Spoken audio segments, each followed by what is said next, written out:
We're going to take a look at how to use the amortization schedule that I've provided for you. First, you would need to enter the selling price of your home. Let's say we have a Let's say that we have a $350,000 home that we're interested in buying.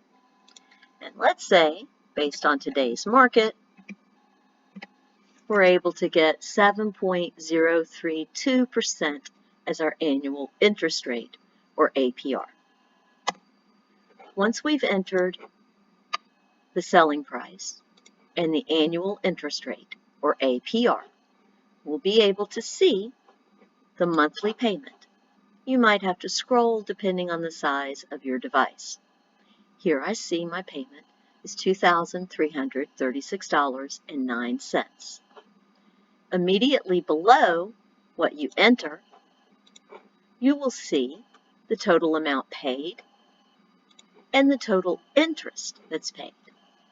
You'll notice that the total amount paid here in this example is almost twice the selling price.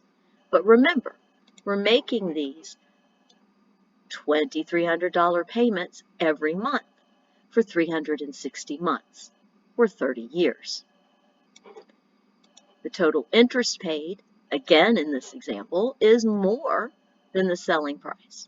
And that is because, for example, in the first month, we owe all of the money that we borrowed to purchase the house. That means our principal, our unpaid balance, that first month is huge.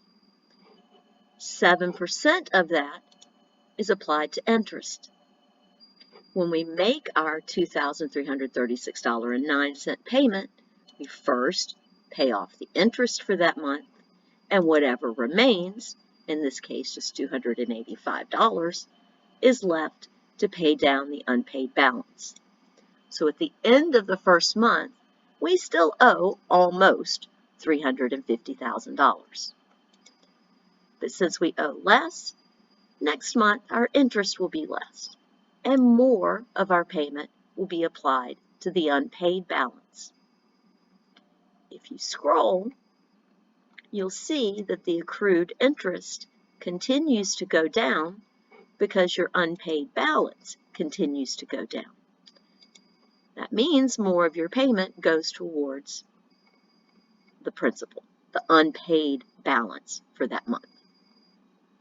If I continue scrolling to find that first month at which the amount applied to interest, or my accrued interest, is less than my unpaid balance, you will see a dramatic change. In fact, I'm going to highlight that row by clicking that row, selecting the paint can, choosing a color, and seeing that this is an important month in the life of my mortgage. Because after this month, because my unpaid balance is such that my accrued interest is smaller than the amount applied to my unpaid balance, it's less than half of my monthly payment, I see a dramatic change in the amount applied to interest every month. Until that 360th payment, when I have a small amount of interest, because I have a small ending balance, a small current principal. More of my payment goes towards paying off what I owe, and I've successfully completed my mortgage.